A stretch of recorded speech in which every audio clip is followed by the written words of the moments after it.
Juggernaut Punch!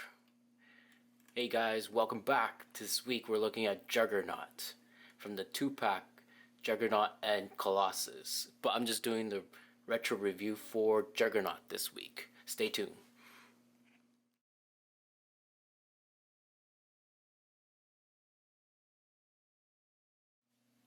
The unstoppable Juggernaut. Of course, he has been defeated many times, but boy do I love this figure. If you look at him, he's massively big and a very menacing looking face. If you can look up really closely, he does have a little chipped tooth and two white pupil eyes. Just overall very menacing looking. And the best resemblance of the game that I really love was Xmen Children of the Atom. I don't know if you guys remember that game, but in that game he was the second last boss before Magneto, and he deal like massive of damages with his Juggernaut Punch and Earthquake.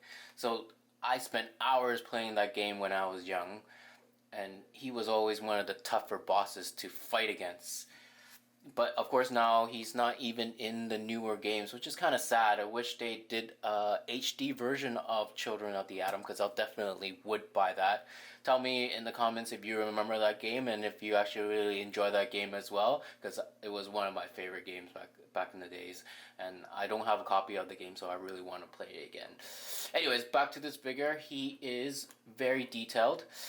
For his size, I was able to do a lot of different poses for him, which was great because I did own another Juggernaut, which I really like as well too, but I'll show you afterwards. Is the Marvel Select one. I couldn't really pose much with him, although he was very detailed. So they did have another version with the same body mold of this Juggernaut, darker brown version, the Build-A-Figure version. I didn't really like the colors for that one as much as I did love the colors for this 2-pack that they came out with. And when I saw him, I just had to get him. He's going roughly around, I think, $60 just for the figure itself. Very good price. I think for Juggernaut is a very good price. If you do get the 2-pack now, I think it's roughly going around $100. So if you can get your hands a little bit cheaper on it, definitely I would say this is totally worth it. I love this Juggernaut, and I think you would too once you have him in your hands. So I'm going to show you another Juggernaut that I do own, which is the Toy Biz version of Juggernaut. And he looked really good back in the days, especially he was actually worth a lot of money at one point. I guess maybe because his detailing on this figure looks really good. I didn't really like the body mold for him. He does look pretty big, but his lanky arms just looks super awkward. It didn't match with him. One good thing about this figure was he did have a removable helmet. So you can take this helmet off and you can see his actually very detailed face. I don't know why he has gray color veins. Must be some kind of drugs he's been using, which is not very good for him. But he was a good figure at one point. However, I think with the new Hasbro ones that came out now, he is definitely really outdated, and I definitely wouldn't recommend getting him unless, like, you are one of those people that want to collect all the Toy Biz version of Marvel Legends. Then you can probably get him for a little cheaper price now. Not that I would recommend trying to get him, because I really don't think he's really that worth it anymore. Definitely put your hands and money on this one if you do have the chance.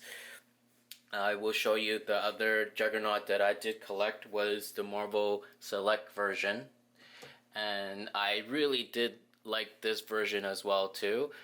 So before I actually bought this one, I only kept this Juggernaut on my display just because he looked so good, detailed, and he was just massively big. And for the price that you pay, he's pretty heavy, so he's not a light figure. They actually put a lot of weight to this, so a lot of plastic on him. So I think when you were getting him when I got him for like $40, he was definitely worth it at that time. However, his articulation was so bad that I wasn't able to pose him in any kind of way. Maybe like a couple poses you can have him in. Other than that, he's just really unposable. So when finally, when the Hasbro one came out, his posability was a lot better. I was able to get him a lot of nice photography with this figure. Hey, thanks for stopping by my channel again this week and checking out Juggernaut with me. Most definitely I'll try to have another video up next week. But if there's a certain figure that you want me to do a review or see if the figure is still worth it, I will try to make a video for it if I have the figure, of course. I know it's a little bit harder to get a lot of figures all at once nowadays, so I try to limit myself because I used to buy recklessly. I would like, oh, I like this figure, I will buy it. I like this figure, I would buy it. And it's hard because you start spending so much money. So it's good to limit yourself and try to find only the figures that you really think is worth it to your collection. So that's what I've been trying to do, and hopefully that's something that you should be thinking about too. But if you do have the extra money, then buy all the figures you want because it's such a good feeling, of course, right? So anyways, tune in next week, and like I said, if you do like this content, subscribe, hit the like button, hit the notification, and I'll see you later. Take care, guys. Bye-bye. Hello, everybody. This is Juggernaut. He Babu. Hold on. Oh no! Someone fell back behind me. Pa. Hello, it's Juggernaut. How's everyone's day? Okay, goodbye.